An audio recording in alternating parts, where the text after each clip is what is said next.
Shout out to our sponsor, Movement Watches. Get multiple watches in one with bands you can switch out for a whole new look, because who needs to buy a whole new watch for every occasion? Not you, you good thing.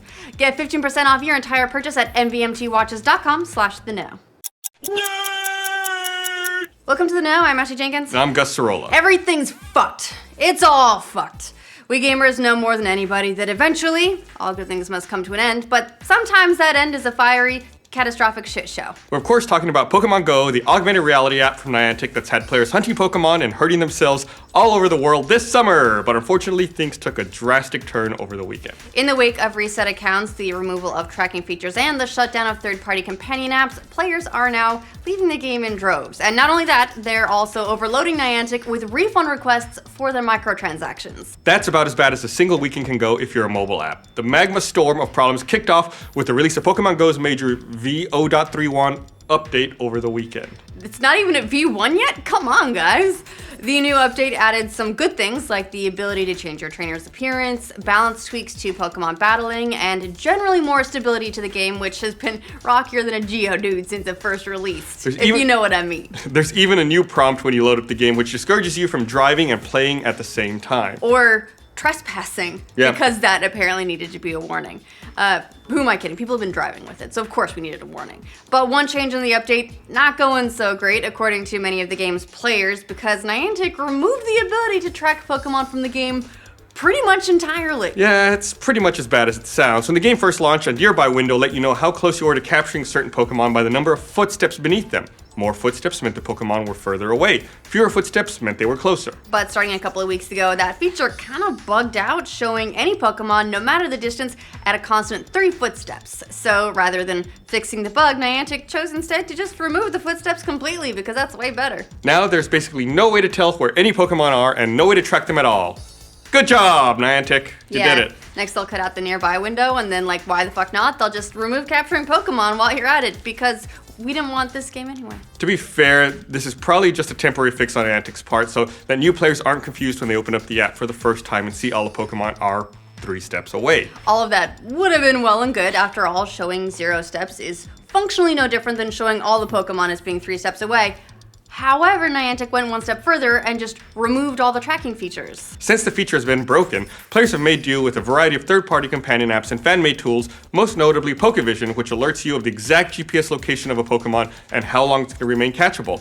Pretty handy, especially since the app's been broken. But as of V0.31, Pokevision and all the other fan-made tools in that nature are offline for good. So you can't track Pokemon in the game or via any other method at all. According to a breakdown of the update's code by Fev Games, the new patch essentially throttled any third-party API access to Pokemon Go, which seems like a pretty intentional move on Niantic's part to stop these tools from overloading their servers, for one, but also disrupting the way the game is played. Niantic CEO John Hankett has even called these companion tools cheating in the past. I don't consider it cheating. Totally cheating. Totally cheating. I'm glad they shut it down. Whatever. And he said that he's not a fan. He's very much in the Gus camp, so it was really only a matter of time. As for how the creators of these apps and tools feel about the change, they're not too pleased about it at all. The founder of Pokevision, Yang Cheng Lu, has been particularly upset about the update. Over the weekend he tweeted, "You don't invent Marco Polo, get 80 million players to join, then remove the polo part and expect people to keep playing."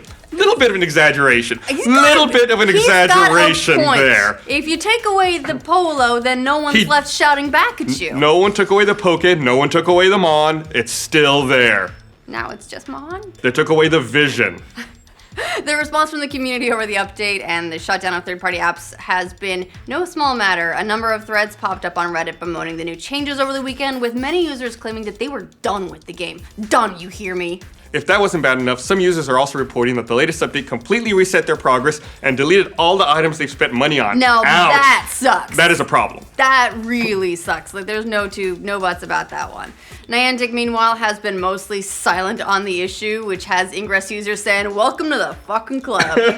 Neither the official Twitter account or the company's community manager have spoken to calm player fears, but maybe that won't last too long now that players have taken to asking for their money back instead. There's now a massive thread on Reddit with over 4,500 upvotes detailing the process on how to get refunds back for the game's microtransactions. The thread is filled with hundreds of responses from players who are asking for their money back from Apple or Google, stating their original reason for buying the items in the game is no longer valid thanks to how broken it is. In fact, many players have heard that the call center has been so overwhelmed with calls about Pokemon Go refunds that they've tried to shut them down altogether.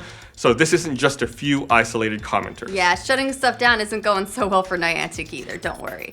Google went so far as to put up an apology to Pokemon Go players on Google Play and then told them to go on to Niantic instead because Google is, quote, unable to resolve the issue at this time. The backlash isn't just happening in a bubble either because players are flocking away from Pokemon Go en masse. New data from Slice Intelligence posted on Friday shows that since the game hit its peak user base around the middle of the month, it's lost 32% of its players in the last 2 weeks. And that's before all this crazy stuff went down over the weekend, so no telling how bad it is now. To add insult to injury, Niantic CEO John Hanke got his Twitter account hacked over the weekend too. The hack was performed by Our Mind, the same group that's been hitting a number of tech CEOs recently. They also did Shu Yoshida, I believe, a couple of weeks ago. Yeah, I think so. Hanke's password, if you're wondering, was no pass. Seriously.